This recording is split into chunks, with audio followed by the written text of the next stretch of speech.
Fala pessoal, tudo certo? Vamos fazer um exercício aqui de cálculo de velocidade crítica de eixo. Antes eu só queria dar uma recapitulada, né, uma espécie de revisão aqui. O que se trata velocidade crítica, né? Bem, velocidade crítica é aquele ponto, é aquela velocidade que se o eixo chegar nessa velocidade, ele começa a apresentar deflexão, um nível de deflexão que aumenta sem limite. Então isso é um problema. Velocidade crítica é um ponto a ser evitado. A gente então precisa saber estimar a velocidade crítica para conseguir evitar, conseguir fazer que a nossa operação seja em uma velocidade diferente da velocidade crítica. O recomendado aí é que a velocidade de operação seja cerca de 50% da velocidade crítica que a gente estimar. Tá certo? Então é um ponto que a gente vai precisar conhecer para evitar.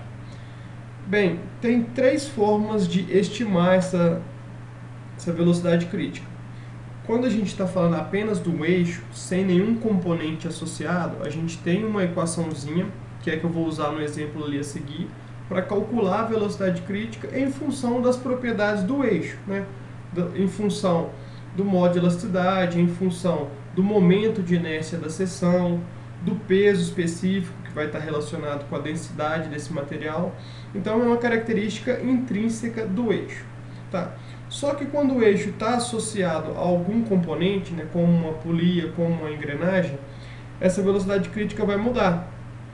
O que vai pegar mais nesse caso é a própria força que o componente faz no eixo, a própria carga que o componente faz no eixo. E aí, para estimar a velocidade crítica nessas situações, a gente tem dois métodos, né? O método de Rayleigh e o método de Duncker-Lee. Esses métodos são baseados, né, naquele coeficiente de influência.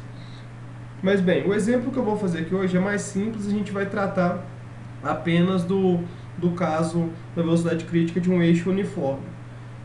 Para componentes associados, é só dar uma olhada na literatura específica de elementos de máquina, vocês vão encontrar, né? Lá no Elementos de Máquina de Stigler, por exemplo, tem essas equações, tanto de Rayleigh quanto de Duncker-Lee. O exercício é o seguinte: um eixo de aço de diâmetro uniforme de 35 mm tem comprimento de 750 mm entre mancais. Aí pede de cara, encontre a menor velocidade crítica do eixo. Aí, gente, não tem muito o que fazer. É só a gente buscar a equação para a velocidade crítica de um eixo uniforme, essa equação aqui. Deixa eu anotar. Ômega 1, primeira velocidade crítica, ou a menor velocidade crítica, é π L ao quadrado. Tá? Então aqui é π sobre L ao quadrado, L sendo o comprimento, isso multiplicado pela raiz de G, gravidade, módulo de elasticidade, ou módulo de Young, vezes o momento de inércia da seção, o I. Dividido por A, que é a área, multiplicado por gama, que é o peso específico. Vamos lá dar uma analisada nesses parâmetros aqui. Falou que o eixo é de aço, certo? Então a gente vai usar o modo de elasticidade do aço. Fica aí em torno de 200 a 210 gigapascal. Eu vou usar aqui 200 como uma hipótese. 200 vezes 10 a 9 pascal. 200 gigapascal. O peso específico, vamos para o peso específico, depois eu calculo o momento de inércia e a área. O peso específico, ele depende da densidade, vou colocar aqui densidade, vezes a gravidade. Densidade vezes gravidade. A densidade do aço é cerca de 7.800 quilos por metro cúbico. E a aceleração da gravidade, vamos usar aí cerca de 9,81 metro por segundo ao quadrado.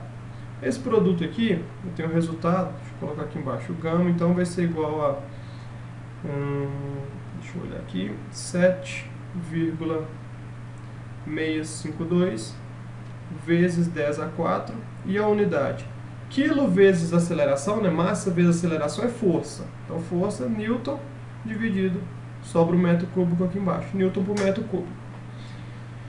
Bem, e o momento de inércia e a área? A gente calcula com base no diâmetro, né? O momento de inércia o I é igual a π para um eixo circular, né? Π d4 sobre 64, substituindo, fica π V0,035 a quarta sobre 64, que vai chegar aqui no valor de 7,366 vezes 10 a 8, a menos 8, perdão, 10 a menos 8, metro a quarta. Né? Metro a quarta porque a gente fez diâmetro a quarta aqui. E a área? A área é πd2 sobre 4. Né? πd2 sobre 4. Mesma coisa aqui, π V0,035 ao quadrado sobre 4. A área é 9,621 vezes 10 a menos 4 metro quadrado. Então agora a gente já tem o valor da gravidade, já tem o valor do modo de elasticidade, já tem o valor do momento de inércia, da área, do gama, né, que é o peso específico. É só a gente substituir, e junto com o comprimento, que é os 750 milímetros. A gente substitui L igual a 0,75 metros, né? Substitui tudo no sistema internacional. Aí o resultado, já vou colocar direto aqui, deixa eu dar uma limpada no slide. O resultado é, para a letra A,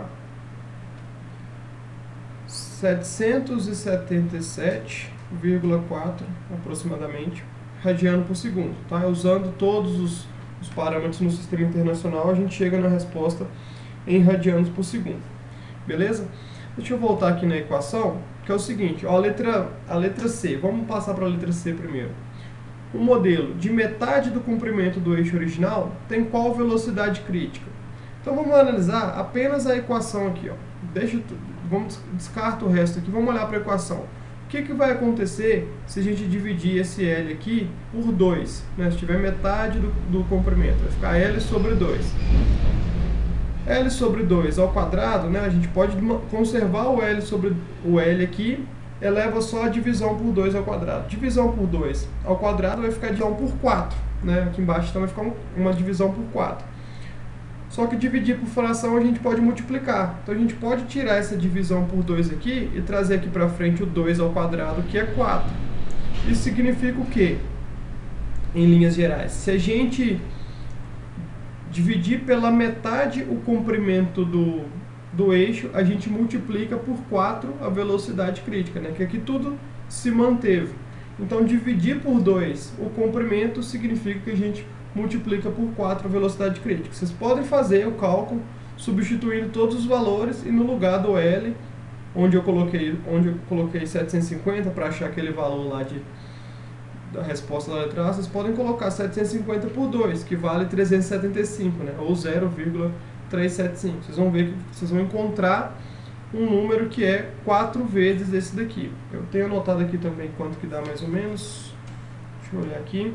Dá 3.109,7 radiano por segundo. Tá? Mas só pela equação dá pra gente sacar que é só pegar o resultado da letra A e multiplicar por 4. E o da letra B? Vamos fazer uma análise parecida aqui para a letra B. Deixa eu copiar de novo a equação aqui.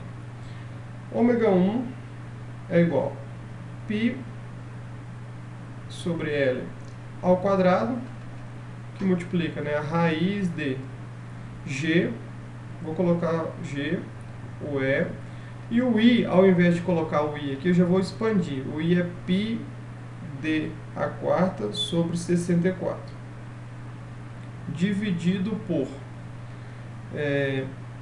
a área, que é π d 2 sobre 4. Eu nem falei o que é a letra B, né? Vamos ler o enunciado aqui. Ó.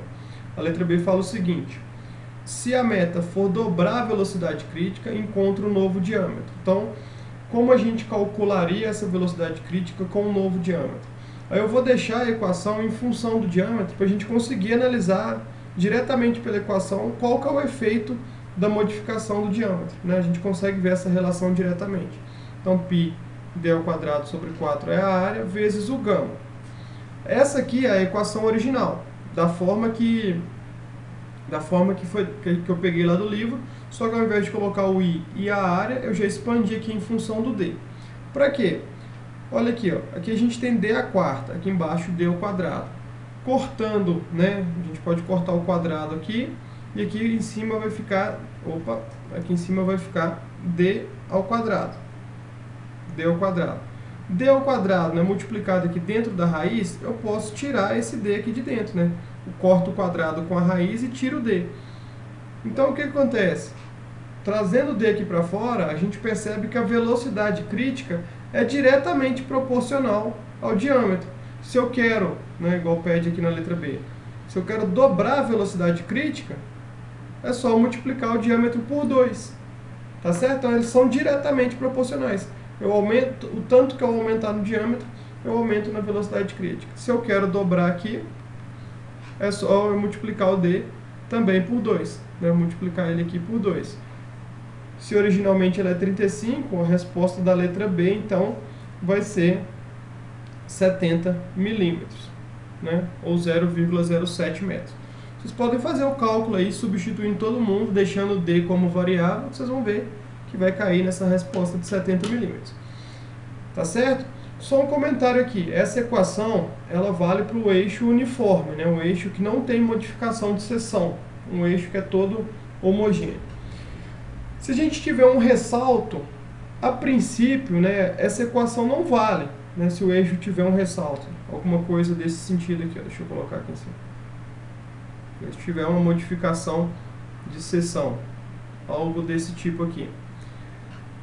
Só que a gente pode, se a modificação não for tão brusca, né, se a modificação não for tão brusca, a gente pode utilizar a parte de menor diâmetro para fazer uma estimativa. Vai ser uma estimativa grosseira, mas a gente pode utilizar a parte que tem menor diâmetro, porque ela vai levar a menor velocidade crítica. Percebam de novo, ó, a velocidade crítica está amarrada no diâmetro. Quanto maior for o diâmetro, maior a velocidade crítica. Quanto menor for o diâmetro, menor a velocidade crítica. Então a gente calcula essa velocidade crítica para a parte que tem o menor diâmetro e aí garante que o eixo vai trabalhar abaixo dela. Tá? É uma estimativa mais grosseira, tá certo? Mas em alguns casos pode se fazer, principalmente se essa variação aqui não for tão significativa, né? Não for tão brusca essa variação de diâmetro. Tá certo? Então era isso aí que eu queria falar. Valeu!